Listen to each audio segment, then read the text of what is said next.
Welcome to the back alleys of San Francisco, where Volkswagen flew me out here to drive this, the brand new 2015 Golf, and they were kind enough to color coordinate them. So the blue ones are the Golfs, the red one, well, that's of course the GTI, and over here, the silver cars, these are the TDI. So which one shall we review first? Over the next few days, we're gonna get to drive each of these. Let's start with, of course, start with this one, the GTI, and that's coming up next on the Fast Lane Car.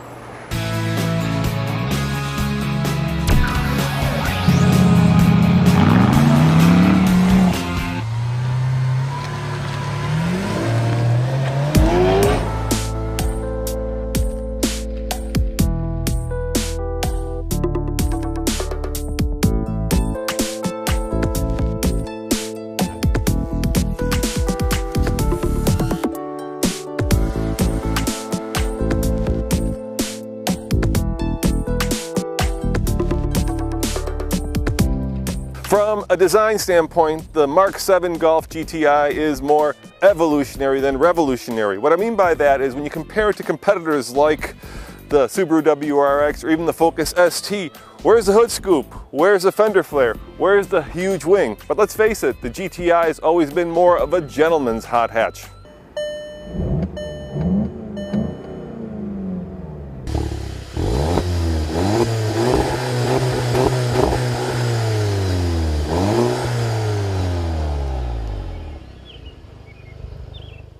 Voila!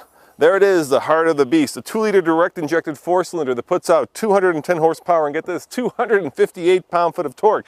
It powers the front wheels through a manual 6-speed transmission, at least this one. You can also get it in the automatic. Now, if you get the performance package, you do get 10 more horsepower, but you know what? Driving this guy around here in Northern California, 210 horsepower seems plenty to power the front wheels.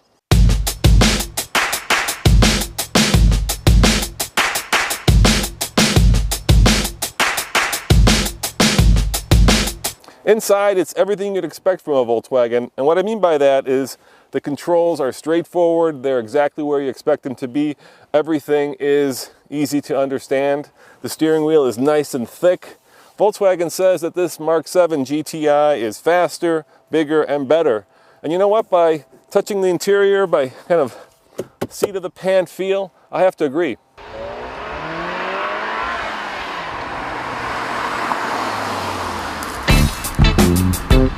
Oh, and the sign says we've got some twisty road ahead, so we can really bring this thing out and see how it handles. You know, immediately I can tell that it's much stiffer than the last model. It's got a lot more road grip. But the magic about the GTI is you've always been able to put the wheels exactly where you want them, and I can still feel that. I can exactly tell where I'm putting these wheels, so while I'm flogging this car through these twisty turns, I'm having a lot of fun doing it, Andre. Check it out, Andre. Plaid is the new plaid. That has been a signature of the Golf GTI since the very first Mark I model. But let me show you some other things I like about the current model.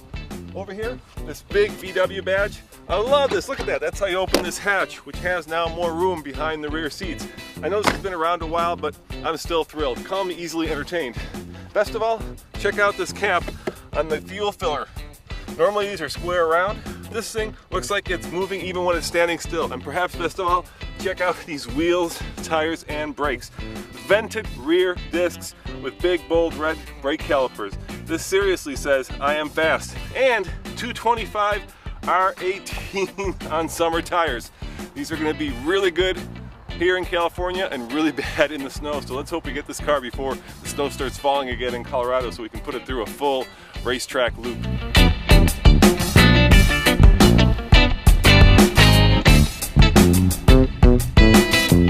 Okay, that tightens up the steering. I think it sharpens up the throttle response, and it just gives us a little bit more of that magic Volkswagen Das Auto feel. Yes. Hopefully we will enjoy this without Das Police. This particular model is lighter than the last one, it's faster than the last one, it's more powerful, more fuel efficient. It's redder. It's more red, right? Exactly, and it's a little bit larger on the inside. I mean, it's kind of this all-around package. It's very true to what GTI has always been. All right, now this competes with the Subaru WRX, the Ford Focus ST. Right. What makes it better? Well, a number of things. Number one, one of the great things about Volkswagen products in general and the Golf particularly is just the level of comfort and refinement. It's good. It's tight. It's responsive. The steering wheel is nice and fat. The brakes are sharp. It's a kind of car that the car that invented the hot head segment should really be, and I think that they've knocked it out of the ballpark with this car. Now, the last one I drove was a European version, and this is the American version, which, by the way, will be on sale first. So this comes out first, ahead of the Golf, ahead of the TDI, ahead of the e-Golf, which means next month, in June, you could go and buy this darn thing. And price-wise, it starts at about, gosh, I think it's what's steady? 24,000. That's right, and goes all the way up to about 34,000 when you add the performance package, which gives you more performance. So let's sum up. Overall, the new GTI Golf is 2 inches longer. It's got 93 cubic feet of interior space, which is more than the previous model. It's lower. I'm not sure if it's redder, but it certainly is faster. And in my book, all that means is that you're getting a lot more value for your $24,000 to $34,000. Would I give it a buy, at least at rent it or forget it rating? I don't know. I've only spent a few hours, not even that, behind the wheel, so we'll have to wait till we get it to Colorado for a complete 0 to 60 and racetrack review. As always, this is Roman reporting from beautiful sunny Northern California. Is this supposed to be raining up here in San Fran?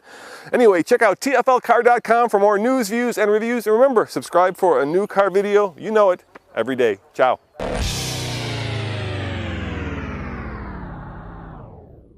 The 2014 Ford Focus, the 2015 Volkswagen Golf, and the 2014 Subaru Impreza. What do all these cars have in common?